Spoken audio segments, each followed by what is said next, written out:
Number 7 on page 12. A number of solid and confessional pastors who object to SMP are supervising SMP vicars. I don't understand how this can be. A solid and confessional pastor would not, have someone under him who he wanted to be an SMP. I thought that SMPs are supervised by their pastor, whoever recommended them. They are supervised by a pastor. It is not always, the pastor is going to have to agree to that, but it's not always the pastor that they are working directly under. Oh. If the SMP student might be in a congregation on his own, and the supervising pastor might be at a distance. So this is supposing there's another confessional pastor nearby or somewhere that would... SMP is not a good idea, but if it's going to be there, I'd rather have a confessional Lutheran pastor as a supervisor rather than someone else. Okay, thank you. John from Gloria Christi, Greeley, Colorado. I want to paint a picture of what I think is how this was totally not intended to work, but it has happened. In our area, northern Colorado, it's a rather large church that is engaged in this multi-site ministry based on this book, The Multi-Site Ministry Revolution. And it's basically what I call the McDonald's franchise view of creating other churches. So they start other gatherings, but they remain under the administrative control of the mother congregation. So they're never spun off. And the book specifically talks about replicating the successful DNA of the mother church. And so basically it metastasizes. But what we have here, and I've got the LCMS church locator up, and I'm looking at it. This is a church that has a baptized membership of 2538, weekly worship attendance of 1,268, and you have the senior pastor who is, he came through MDiv and was in the first PLI class, and he has 3 SMP pastors, 2 of which were entered into the program under the age of 35. And so, as they're trained and they remain under this umbrella, they're replicating that successful DNA. And that DNA is metastasizing across northern Colorado into our town where we already had 2 Missouri Synod churches. They tried to do it across the border into Wyoming, and the guys at Laramie and Cheyenne went and stamped that out with their spurs. But to me, when we talk alternate routes, I can actually see a case in some areas where you might have an alternate route. Some very remote kind of things, or some very poor locations, but this is the exact opposite of that. And it's certainly not used in the way that a lot of people believed it was sold.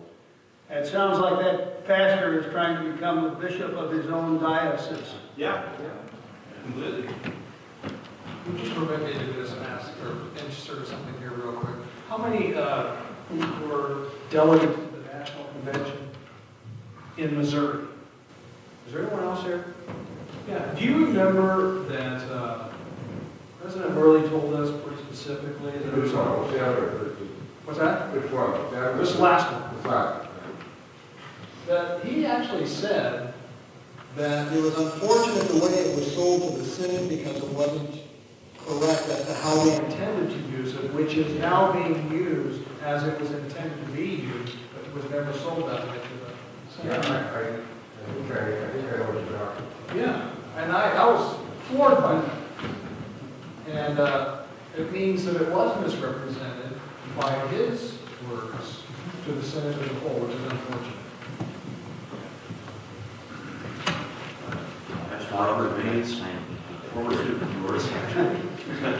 Welcome back. Also serving Emmanuel Beamer and Zion St. John Wisner, Northeast Nebraska. A couple of thoughts on this. First, My brother, Ben, many of you may know, he is also involved in teaching one of these courses. And so there is opportunity also for men who are willing to teach as well.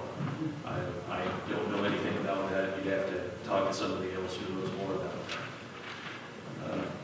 As I hear your paper, I'm very thankful that you gave it. It is sad, very sad and tragic circumstance in my opinion. But it underlies, beneath it is underlying also another difficulty in our synod, and that is the power and authority of the district president. Because with his approval, we can have men who are not apt to teach. And that, I know some men who went through the whole residential program of the seminary and also are not apt to teach. That's an interesting comment because SMP students are treated the same way that MDiv residential students are with respect to this. They must have their home pastor's recommendation. They must have the recommendation of the district president and also the recommendation of the district interview committee that will meet with them and interview them. And so you're correct. So I don't know if what we can do about that other than continue to confess the word faithfully. The one thing that did come to mind also, and I'd like you to comment on, to propose to the right parties alternate ways of addressing the problems that the SMP program is supposed to solve, the poorer congregations or the ethnic immigrant ministries, specialties, needs. I have a pretty novel suggestion, and that is contact the men who are on candidate status and give them a little bit of training in these specific areas or whatever it may be. Solve another problem. Yes, that's a good source for men who could serve instead of an SMP pastor. I think that's a very good thinking. Dean White, Messiah St. Morgan's. A couple of questions and a comment. In the run-up to the 2007 convention, I remember attending a report from the committee that was putting SMP together. And there's a couple of things I remember very distinctly. One of them was there was a perceived need for 2,000 pastors immediately. And this was the way to fill that need. And secondly, that it would replace all the other alternate routes. None of those things seem to come to fruition. What happened? Well, the 2,000 congregation thing was part of a larger package sort of presented by prior administration. And so that's what you've got going on there. I don't recall the details on things being wrapped up into SMP, but I think that's what the average person at those conventions and the average lay people who knew anything about this were thinking. We're now going to have one alternate week program that's going to include the licensed lay minister, licensed deacon folks, and everyone else, all these other alternate groups. That might be where this new committee is going, this 514A that I am on. We meet next week, by the way, in St. Louis.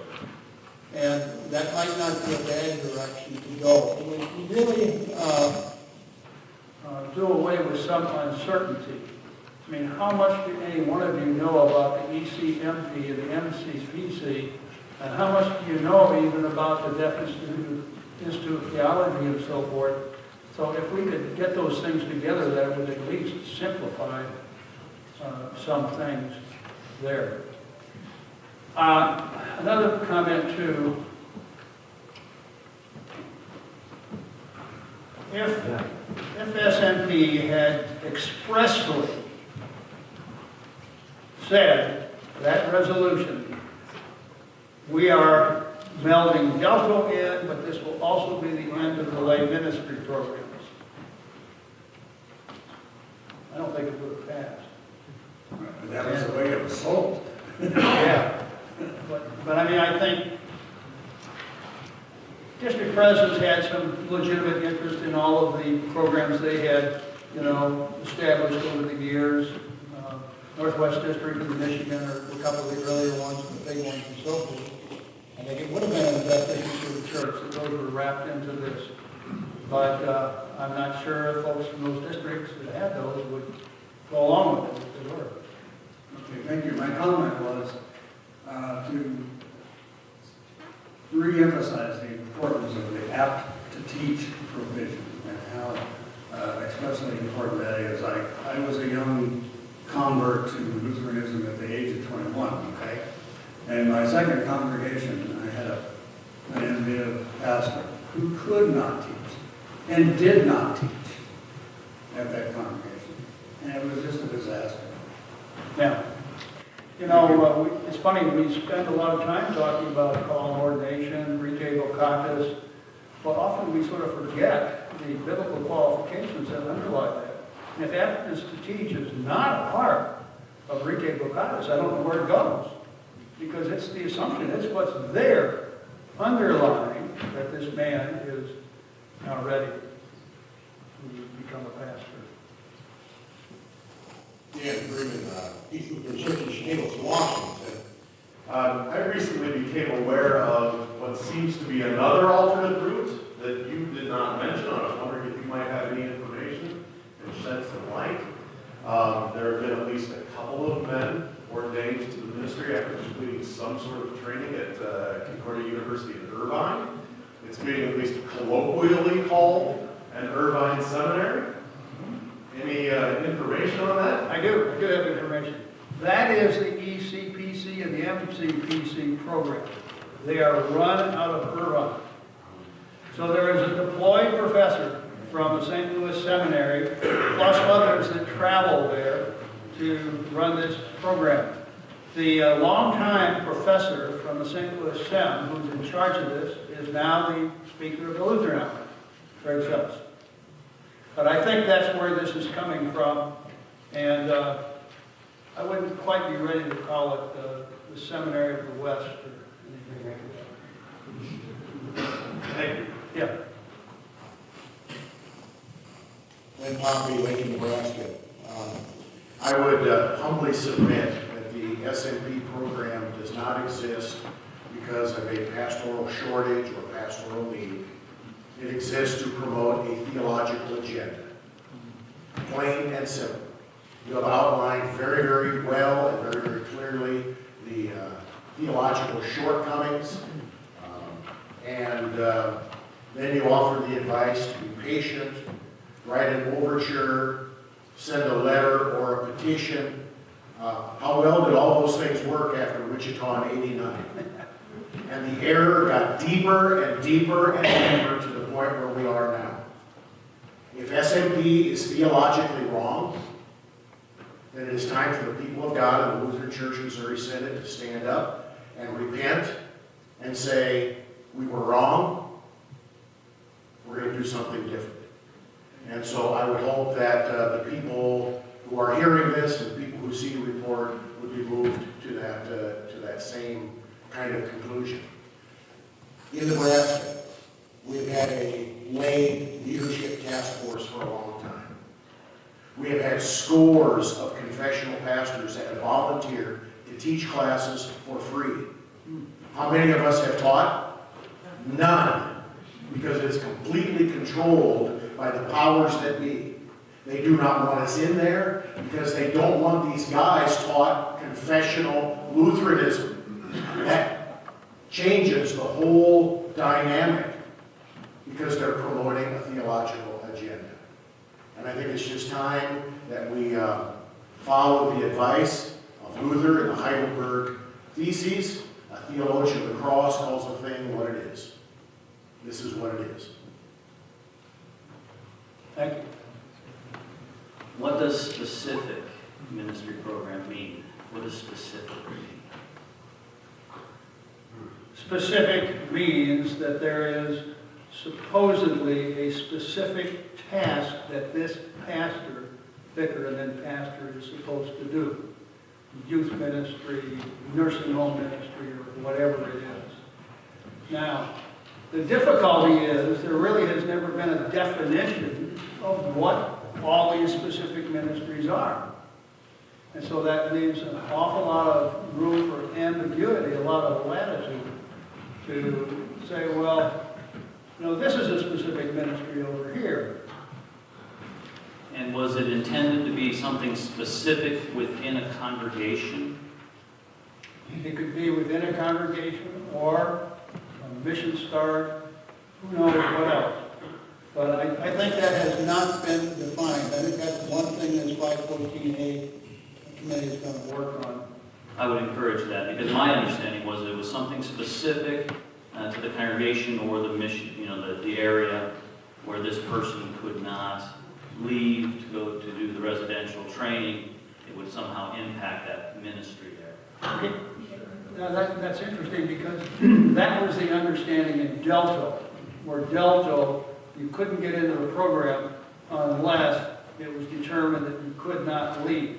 If you left, this congregation, this ministry, whatever it was, would fall apart.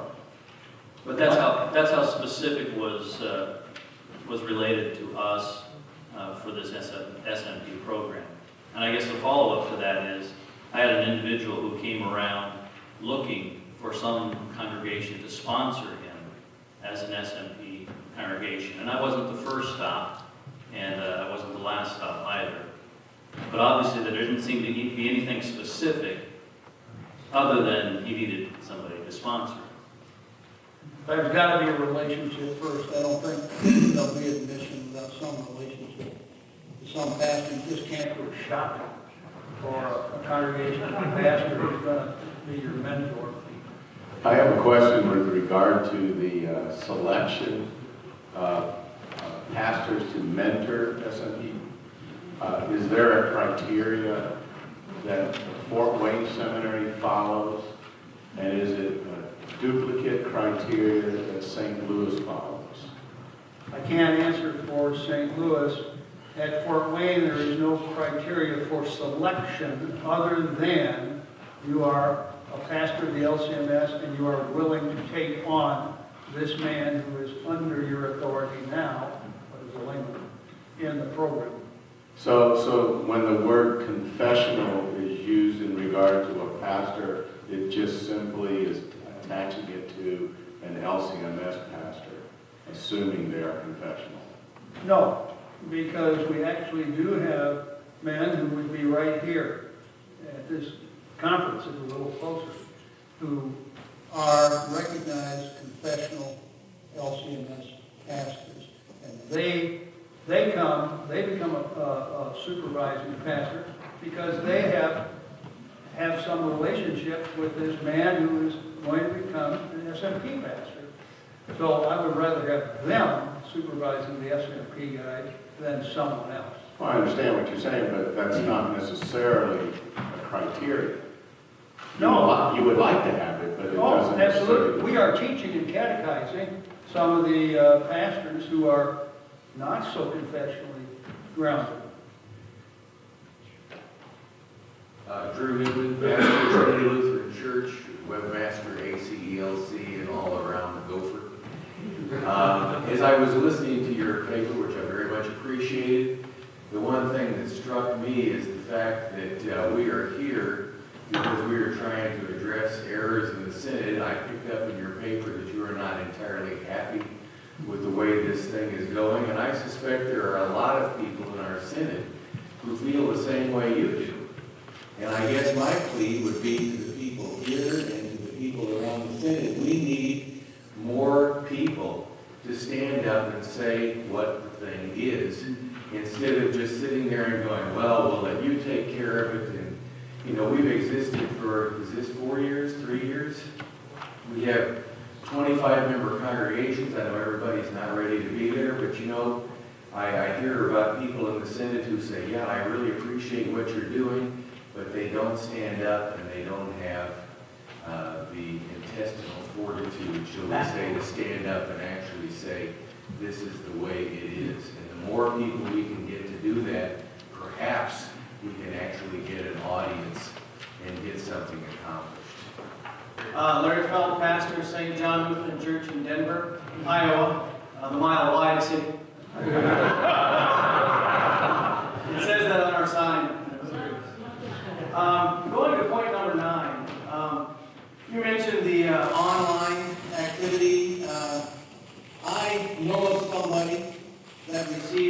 her ordination this past summer through an online course where she can marry and bury and do some other things. In a conversation I had with a friend, he mentioned some things to me because I told him that I did not recognize her ordination for a whole host of reasons.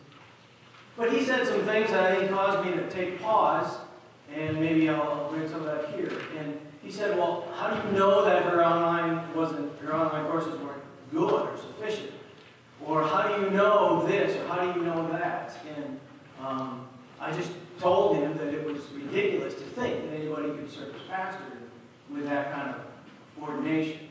But he also said this. He said, the internet's not going away. He said, online ordinations are going to increase and become more frequent. And so I guess my question to you in light of Mr. Poppy and Drew Newman's comments, are you getting a lot of pressure, or is the seminary getting a lot of pressure from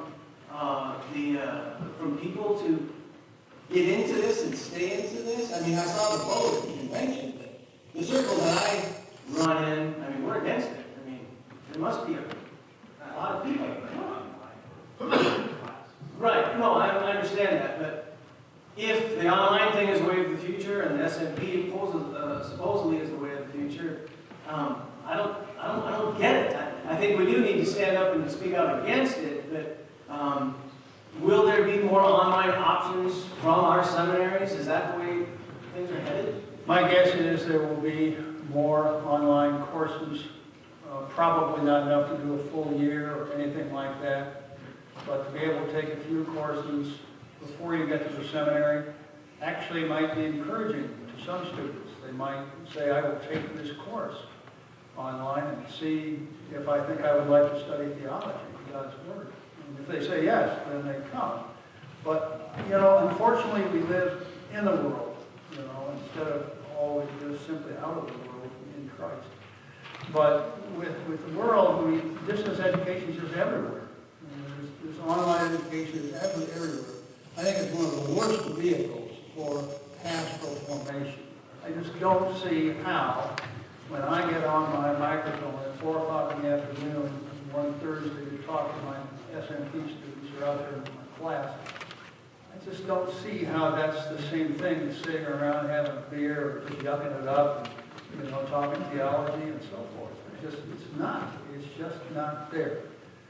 But if this is what it takes to get men to the seminary residentially, to offer a course or two online, or several courses online, then I would be in favor of that.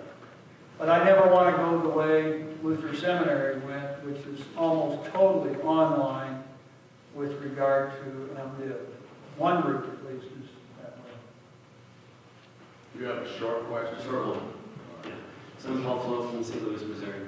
I'm wondering, without knowing a whole lot about this hidden political or theological agenda that could be pushed, which sounds reasonable, it sounds like to me that it kind of goes along with what you were just saying is, it almost sounds like it's a fear that the world is continuing to become more digital and we're getting smaller, and so let's start making a lot of exceptions for people to get into the ministry through alternative routes.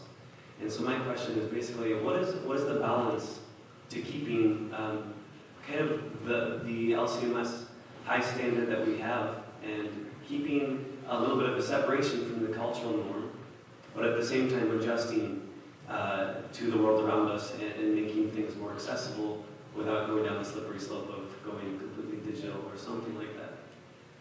I think residential theological education is the answer to that. If a man tells me, whether he's an SMP or some other man thinking about the seminary, he said, oh, I go to the seminary, but I can't leave here.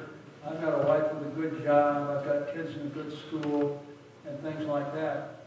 Then is he really setting his hand to the plow? Is he really not looking back, and is he heading out, toward the pastoral ministry? Pastoral ministry, as we all know, involves a great deal of sacrifice and commitment. And if you can't make the commitment to go to begin with, then I wonder whether you're going to have the